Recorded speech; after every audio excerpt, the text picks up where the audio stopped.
All right, guys, we are back with another video, and this video is going to be focused on one of our subscribers. If you guys remember, this is Jake from Steak Farm. This is Jake's car. The guy we I don't know if you guys go back on our videos. We replaced the clutch on this car. Budget build will most likely remember this car, but yeah, this car here, it's a GSR, it's a DB7 budget build. Commented and said about us, he talked about the kid not knowing what he had, saying it was a DB7. These were hard to find, or a DB8. These are hard to find, and yes, it is. It's a DB8. It was a GSR, really clean. And sadly, he was driving it and it got hit, and he reported it to insurance, and they totaled it. They totaled the car, and he bought it back because he didn't want them to take it, because I mean the swap and everything. So he bought it back, and I was looking at it, and it does have some frame damage. You can see it there. The pulley is hitting on the chassis. The pulley of the power steering, it's hitting on the chassis of the car. So the chassis did move this way, and here you can see how it's opened. It opened up that way too. The whole car shifted to the passenger side, to the left side, to the right side. And yeah, it's I told him it's fixable and whatnot, but he says he wants something. He wants another car, since this is already a salvage title. He was looking for an EG, something that's just straight plug and play. He said he wanted either a EG hatch, or EG coupe, EK hatch. He didn't care. He just wanted something clean title.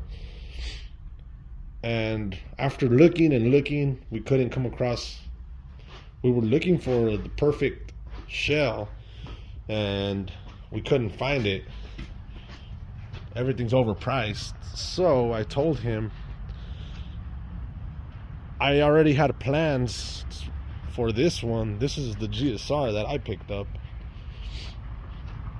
and it's a work in progress, but I don't know if you guys remember my plan. Turboing this one. This is the engine that was in my SI. You guys remember? You guys go back in the videos. You guys will see where we put it on the dyno at Trevor's. This engine was already dynoed. It made 448, I believe. That's what the dyno sheet read. But that's what my plan was, to make this car. It's another GSR. It's got a GSR block, GSR transmission, GSR head, and I was gonna try and make it all a GSR again. Turbo it, keep it like this, sleeper, stock. I was gonna respray it, make it look a little bit cleaner. That was my plan with this thing. But with Jake needing a shell and needing a car, and I'm gonna be going back to work the beginning of the year. We are now in today's the 29th of December, which after New Year's I go back to work. I'm gonna be working in Hermiston, Oregon. My car, I pulled the motor out of the CRX. You guys remember, it's running, it starts, it'll fire right up. This is the Project Integra that's now Jake's. The engine from the DB8 is going to be going into this one. And yeah, that's going to be what's going to be happening. I don't know if you guys remember this one. The one I bought for $500. I bought the grill, pick and pull. I bought the headlight online. and I pulled the hood as much as I could. I'm still gonna change the hood out, but I already sold it. I already sold it to a relative that really wanted it. He's seen it, he liked it, and I sold it to him. And yeah, he lives with us too, so he lives here at the house. So yeah, right now. Oh, another thing is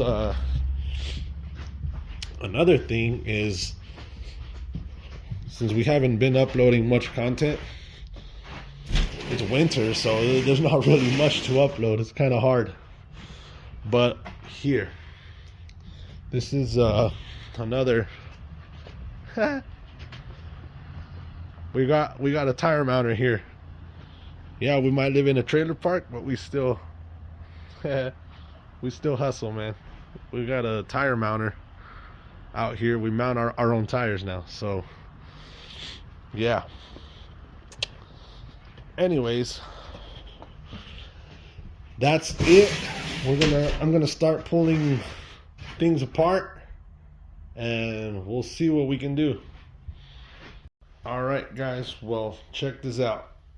The car's already up. I pulled the bumper off. I drained the antifreeze. There's still more antifreeze into the block because that's what came out of the radiator. I'm sure there's more in it. But as I was doing this, I removed the intake, and look how gross that's. Let me see if I can turn on the. Look how gross it is.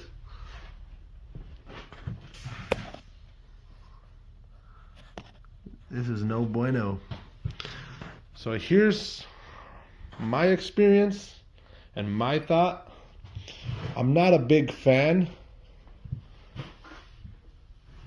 of the hookup from this to the intake. I see a lot of people do that. And to me, it doesn't make sense.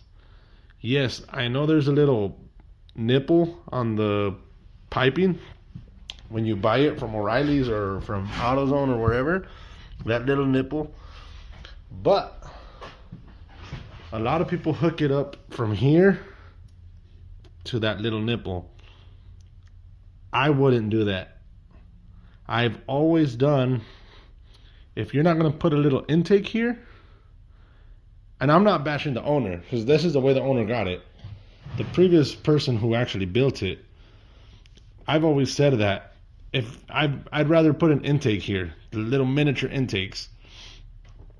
I would rather put an intake here. If you're not going to do that, don't do this, because all the vapor that comes out of here, it needs to go somewhere, and it goes in here, and that's what it looks like.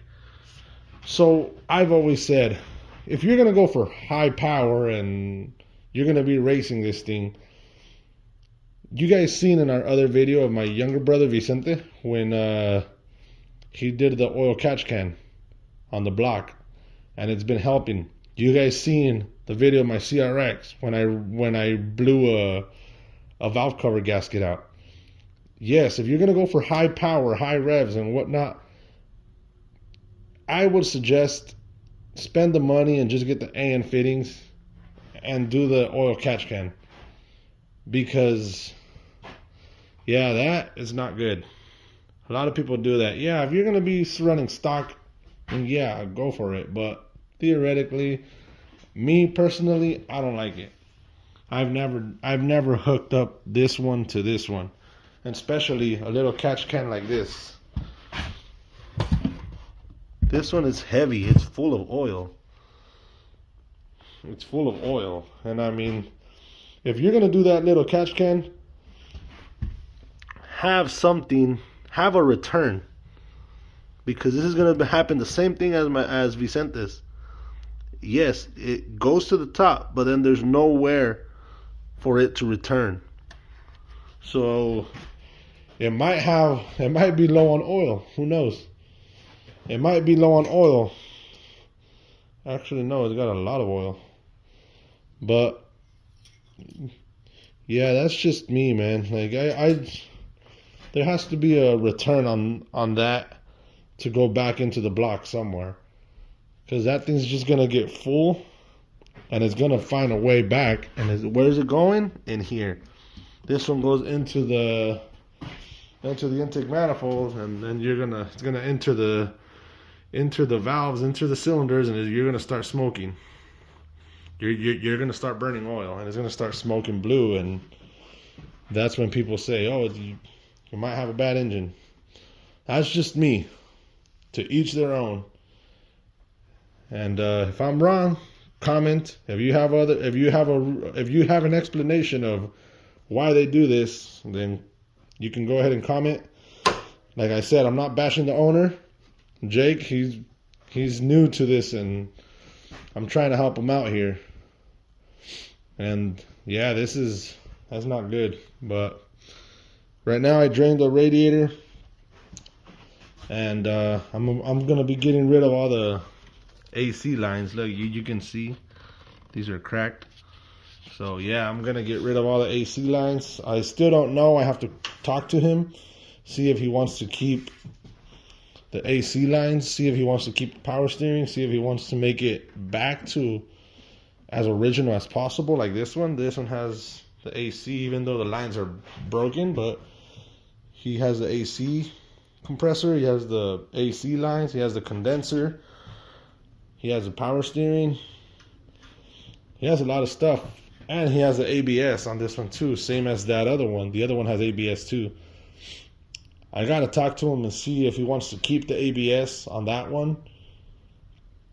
If he wants to keep the AC, keep the power steering, keep all of this, or does he just want to eliminate it and just make it manual rack?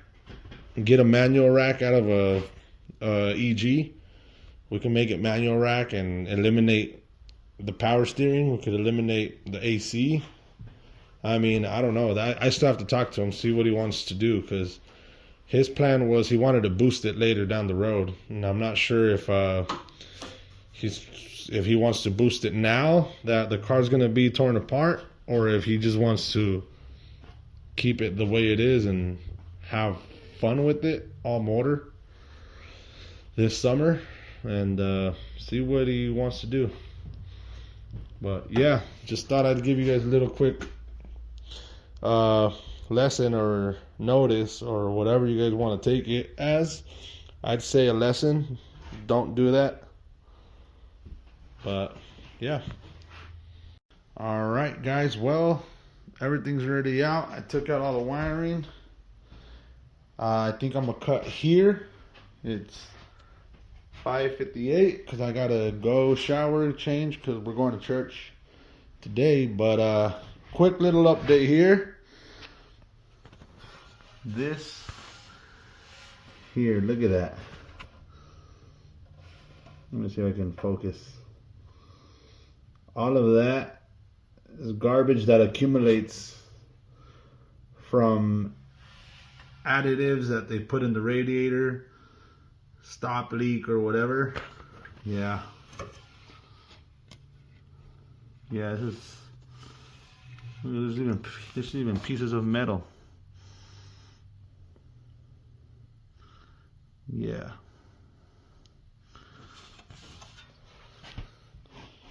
Yeah, that's that. But other than that, everything's going smooth. Pull the header off. I just got to pull the wheels off, pull the axles out, and it should be ready to pull out. But like I said, it's already 6. I gotta go inside and go shower, change, because we gotta be at church. So yeah, this is where we're gonna stop, and I'll probably keep recording tomorrow, and I'll add it onto this video too. So we'll see. Dale, ¿qué estás haciendo? What you guys put me to do? Dale.